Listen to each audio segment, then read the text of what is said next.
دنیا انسانیت کی بقا اور نسل انسانی کا وجود مرد عورت کے باہمی رابطے اور تعلق کے ساتھ ہے۔ یہ تعلق جس قدر گہرا اور محبت اور الفت کے ساتھ لبریز ہوگا، محبت اور الفت کے ساتھ بھرا ہوا ہوگا، اسی قدر اس کا نتیجہ بھی بہتر اور نفع بخش ہی ہوگا۔ ظاہر ہے نفع بخش ہوگا نا،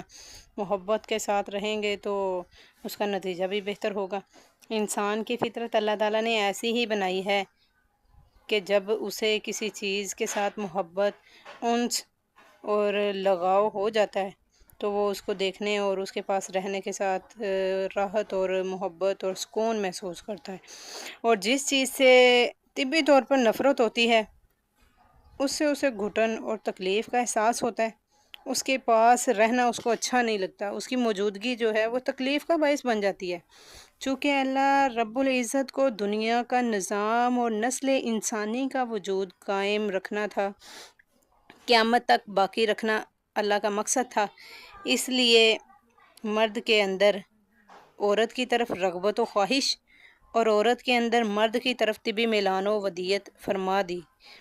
چنانچہ انسانی زندگی میں ایک ایسا وقت آتا ہے جب مرد عورت دونوں ایک دوسرے کے لیے سخت محتاج ہو جاتے ہیں، ایک دوسرے کی ضرورت بن جاتے ہیں۔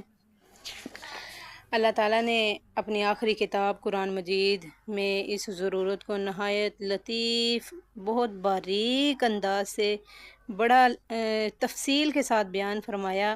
اگر ہم صرف اس پر غور کریں اور اس کے مطالبات کو پورا کرنے کی کوشش کریں تو انشاءاللہ ہماری ازدواجی زندگی اتنی ہی خوشگوار اور اطمینان بخش ہوگی جو ہمارا مطلوب و مقصود ہے، جو ہمارا بھی مطلوب و مقصود ہے، اور اللہ تعالیٰ نے بھی، اللہ کا بھی یہ مقصد ہے کہ نسل انسانی کو قیامت تک برقرار رکھا جائے، تو دونوں ہی پورے ہوں گے اگر ہم قرآن اور سنت کے لحاظ سے ان کو پڑھ کر اپنی ازدواجی زندگی برقرار رکھیں۔ تو آئیے جانتے ہیں آگے۔ اللہ تعالیٰ اپنے بندوں سے فرماتا ہے، اللہ نے کیا فرمایا؟ وہ تمہارے لیے لباس ہیں اور تم ان کے لیے لباس ہو۔ اللہ نے مرد اور عورت دونوں کو فرمایا کہ تمہاری عورتیں تمہارا لباس ہیں اور تمہارے مرد تمہارا لباس ہیں۔ یہاں اللہ رب العزت نے ایک دوسرے کی احتیاج اور ضرورت کو لباس سے تعبیر کیا، مطلب جو ضرورت ہے ایک دوسرے کی اس کو لباس سے تشبیہ دے دی گئی، اور فرمایا جس طرح انسان کو ہر موسم میں کپڑے کی ضرورت ہوتی ہے اور اس سے زیب و زینت اختیار کرتا ہے، وہ آؤ سنگھار کرتا ہے، دنیا کو دکھاتا ہے کہ میں نے فلاں طرح کا کپڑا پہنا ہوا ہے، بہت اچھا کپڑا پہنا ہوا ہے، اور جو اچھا لگتا ہے اس کی بہت تعریف ہوتی ہے۔ اسی طرح مرد اور عورت بھی ایک دوسرے کی ضرورت ہوتی ہے، کوئی بھی ایک دوسرے پہ بے نیاز نہیں ہو سکتا، ایک دوسرے سے کوئی بھی بے نیاز نہیں ہو سکتا، اس لیے چاہیے کہ دونوں ایک دوسرے کی ضرورت بن کر زندگی گزاریں، نہ کہ ایک دوسرے سے بے نیاز ہو کر۔ ایک دوسرے کی ضرورت بن کر زندگی گزاریں گے تو بہتر زندگی گزرے گی، اور اگر ایک دوسرے سے بے نیازی کے اظہار کریں گے تو ظاہر ہے ماحول خراب ہوگا۔ قرآن کریم میں بھی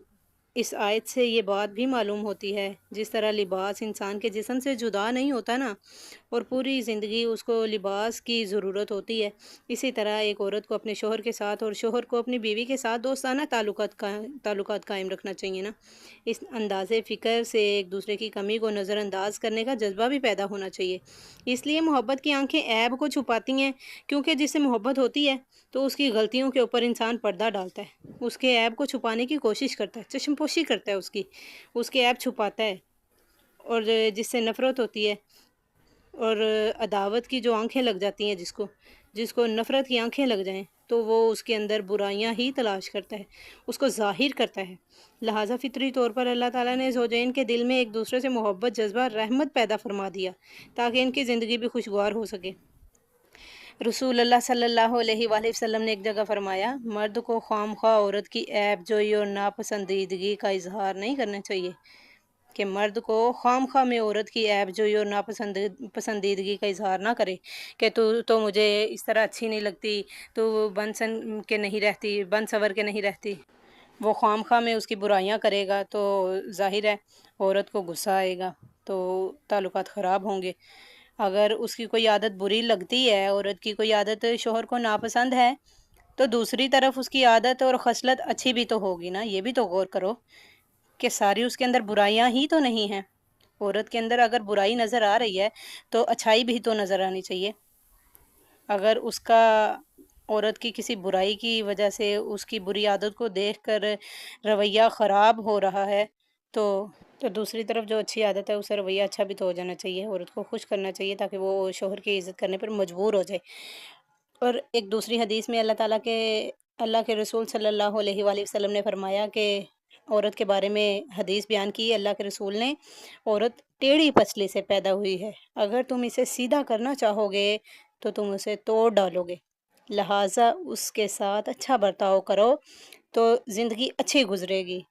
معلوم ہوا کہ عورت کے ساتھ رفاقت کے لیے ضروری ہے کہ اس کی کمزوریوں کو نظر انداز کیا جائے، اس کو زیادہ سخت سست نہ کہا جائے اور اس کے ساتھ خوشگوار زندگی گزارنے کی ہر ممکن کوشش کی جائے۔ اگر اس نیت و ارادے کے ساتھ اس کے ساتھ معاملہ کریں گے تو انشاءاللہ ازدواجی زندگی ہمیشہ خوشگوار ہوگی۔ قرآن کی اس آیت میں ایک طرف بھی اشارہ ہے، ایک اور طرف اشارہ ہے کہ جس طرح لباس انسان کے ظاہری عیوب کی پردہ پوشی کرتا ہے، مرد عورت بھی ایک دوسرے کے لیے لباس کے مانند ہیں۔ ان میں سے ہر ایک کو چاہیے کہ ایک دوسرے کی پردہ پوشی کریں، یہ فرض ہے۔ اگر ایک طرف اللہ اور اس کے رسول صلی اللہ علیہ وآلہ وسلم نے مردوں کو تاکید کی ہے کہ وہ عورتوں کے ساتھ اچھا سلوک کریں اور ان کے ساتھ نرمی اور محبت سے پیش آئیں، تو اس کے ساتھ عورتوں کے لیے بھی کچھ فرائض مقرر فرمائے ہیں کہ وہ بھی اپنے شوہر کی عزت کریں اور حسن سلوک کے ساتھ اچھی زندگی گزارنے کی، اپنی ازدواجی زندگی کو بہتر کرنے کی مکمل کوشش کی جائے تاکہ کل اپنے بچوں کے لیے خود بھی ایک بہترین نمونہ بنے۔